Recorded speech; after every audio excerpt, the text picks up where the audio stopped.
25 अप्रैल 2024 radio news 24 की राष्ट्रीय खबरों में आपका स्वागत है। छत्तीसगढ़ में मोदी बोले कांग्रेस विरासत पर भी टैक्स लगाएगी। कहा वे आपकी संपत्ति लूटना चाहते हैं, जिंदगी के साथ भी और जिंदगी के बाद भी। राहुल बोले कांग्रेस का मैनिफेस्टो देखकर पीएम घबरा गए।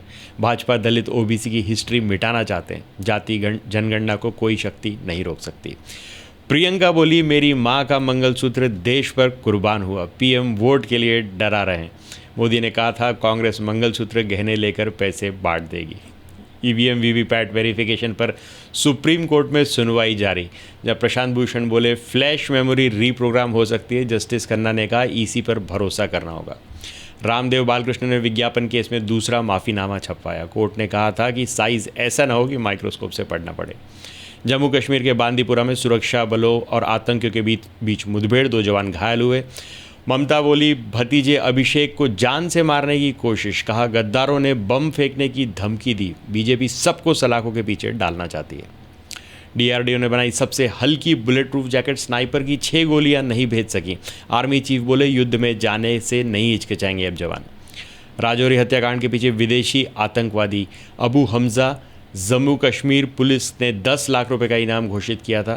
सरकारी कर्मचारी की हुई थी टारगेट किलिंग। भारत की मीडियम रेंज मिसाइल का टेस्ट सफल। सरकार बोली नई टेक्नोलॉजी की ऑपरेशनल कैपेबिलिटी मिली। रूस S-400 मिसाइल सिस्टम की 2 यूनिट 2025 में देगा। प्रधानमंत्री नरेंद्र मोदी ने छत्तीसगढ़ के अंबिकापुर में चुनावी सभा के दौरान संबोधित करते हुए उन्होंने कहा कि कांग्रेस कहती है कि वो माता पिता से मिलने वाली विरासत पर भी टैक्स लगाएगी। आप जो अपनी मेहनत से संपत्ति जुटाते हैं वो आपके बच्चों को नहीं मिलेगी, वो भी कांग्रेस का पंजा आपसे छीन लेगा। मोदी ने कहा कि कांग्रेस का ये मंत्र आपकी संपत्ति छीन लेगा, आपको लूट लेगा। कांग्रेस का मंत्र है जिंदगी के साथ भी और ज़िंदगी के बाद भी।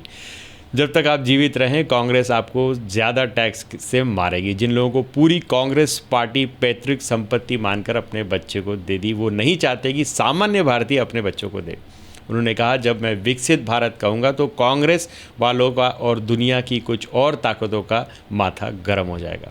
अगर भारत शक्तिशाली हो गया तो कुछ ताकतों का खेल बिगड़ ही जाएगा। भारत आत्मनिर्भर बन गया तो कुछ ताकतों की दुकानें बंद हो जाएंगी। इसलिए वे भारत में कांग्रेस और इंडी गठबंधन की कमज़ोर सरकार चाहते हैं। कांग्रेस का इतिहास सत्ता के लालच में देश को तबाह कर रहा है। इंडियन ओवरसीज़ कांग्रेस के अध्यक्ष सैम पित्रोदा ने कहा कि भारत में विरासत टैक्स लगाने पर बहस होनी चाहिए। उन्होंने कहा कि अमेरिका में विरासत टैक्स लगता है। अगर किसी शख्स के पास $10 करोड़ की संपत्ति है, उसके मरने के बाद 45% संपत्ति उसके बच्चों को मिलती है, जबकि 55% संपत्ति पर सरकार का मालिकाना हक हो जाता है। यह एक बड़ा ही दिलचस्प कानून है। पित्रोदा ने आगे कहा कि भारत में ऐसा कोई कानून नहीं है। यह अगर किसी के पास 10 अरब रुपए की संपत्ति है, उसके मरने के बाद उनके बच्चों को सारी प्रॉपर्टी मिल जाती है। जनता के लिए कुछ भी नहीं बचता। मुझे लगता है कि इस तरह के मुद्दों पर लोगों को चर्चा करनी चाहिए। हालांकि कांग्रेस के पित्रोदा के इस बयान से खुद को अलग कर लिया है। पार्टी महासचिव जयराम रमेश ने कहा है कि यह उनके निजी विचार हैं, उनका पार्टी से कोई मतलब नहीं है। कांग्रेस पार्टी के सामाजिक न्याय सम्मेलन कार्यक्रम में राहुल गांधी ने कहा कि कांग्रेस का मैनिफेस्टो देखकर पीएम घबरा गए। यह क्रांतिकारी घोषणा पत्र है। हमने जाति जनगणना कराने का वादा किया है। भाजपा दलित ओबीसी की हिस्ट्री को मिटाना चाहती है। आपकी हिस्ट्री की जड़ को एक बार फिर लगाना होगा। जाति जनगणना को कोई शक्ति नहीं रोक सकती। मोदी ने 10 साल देश से कहा कि वो ओबीसी हैं। जैसे ही मैंने जाति जनगणना की बात की तो मोदी बोलने लगी कि देश में सिर्फ 2 ही जाति है, अमीर और गरीब। मैं कहता हूँ कि गरीबों की लिस्ट निकालनी चाहिए। उनमें आपको दलित, आदिवासी, ओबीसी मिल जाएंगे, लेकिन अमीरों की लिस्ट में आपको ये 3 समुदाय के लोग नहीं मिलेंगे। अगर आप सुपर पावर बनना चाहते हैं तो 90% ओबीसी, आदिवासी और दलित की शक्ति का प्रयोग करना होगा। ये लोग अपने आप को देशभक्त कहते हैं, लेकिन एक्सरे यानी जनगणना से डरते हैं। यह मेरे लिए सामाजिक न्याय न्याय का एक मुद्दा है, राजनीतिक मुद्दा नहीं है। यह अब मेरी लाइफ का मिशन है। लाइफ मिशन में मैं कॉम्प्रोमाइज़ नहीं कर सकता। प्रधानमंत्री नरेंद्र मोदी के मंगलसूत्र के बयान पर पलटवार करते हुए कांग्रेस महासचिव प्रियंका गांधी ने कहा कि मेरी मां का मंगलसूत्र इस देश पर कुर्बान हुआ था। अगर मोदी जी मंगलसूत्र का महत्व समझते तो ऐसी अनैतिक बातें नहीं करते।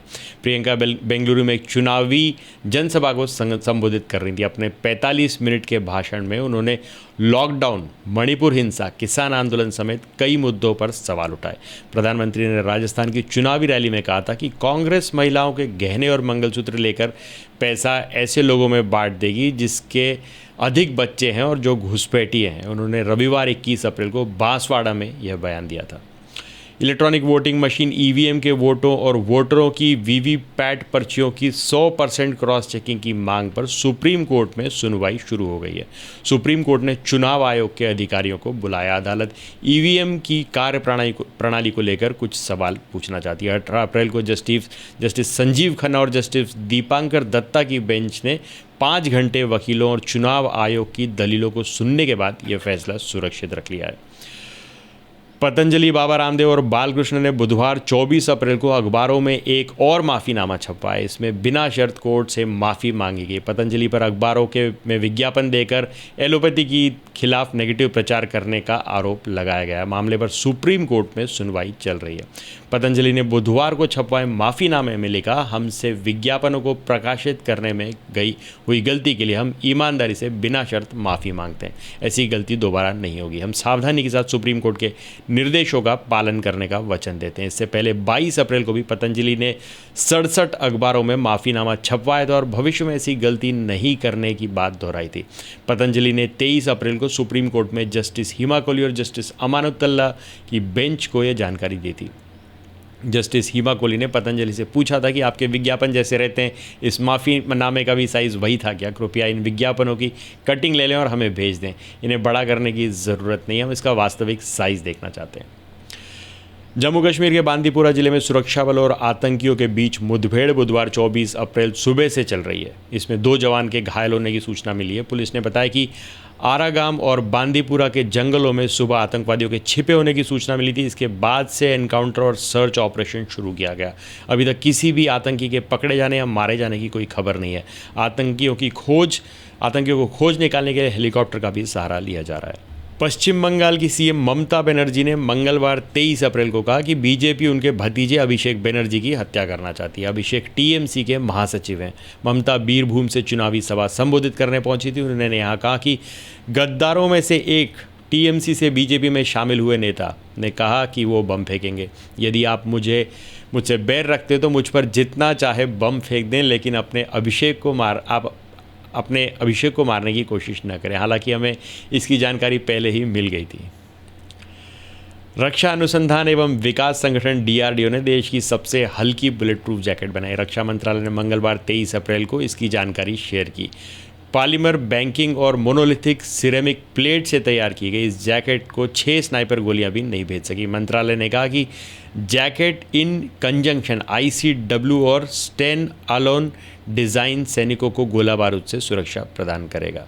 जैकेट का कानपुर में मौजूद डीआरडीओ के रक्षा सामग्री और भंडार अनुसंधान और विकास प्रतिष्ठान DMSRD ने तैयार किया। जैकेट की TBRL चंडीगढ़ ने टेस्टिंग की है और रक्षा विभाग के अनुसंधान एवं विकास सचिव और डीआरडीओ अध्यक्ष ने हल्के बुलेट प्रूफ जैकेट को तैयार करने के लिए DMSDRE को बधाई दी है। वहीं भारतीय सेना के प्रमुख जनरल मनोज पांडे ने कहा है कि देश युद्ध में जाने से अब नहीं हिचकिचाएगा।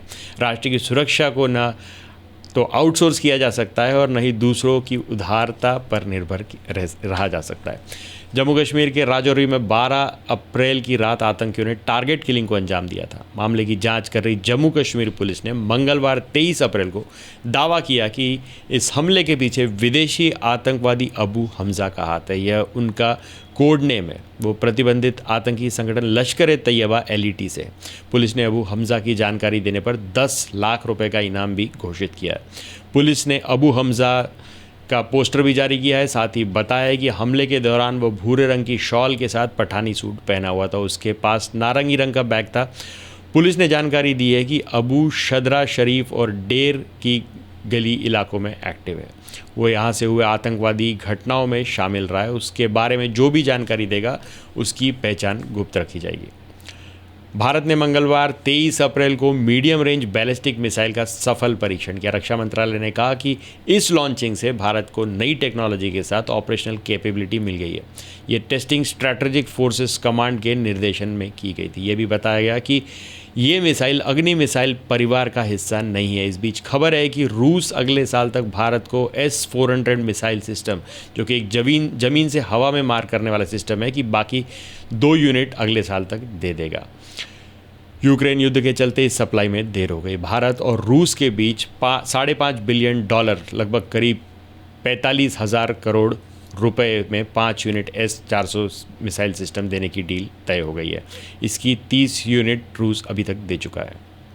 तो आज के लिए बस इतना ही। तब तक के लिए हंसते रहें, मुस्कुराते रहें, स्वस्थ रहें, व्यस्त रहें और मस्त रहें। जी हाँ, चैनल को भी ज़रूर सब्सक्राइब करें। धन्यवाद।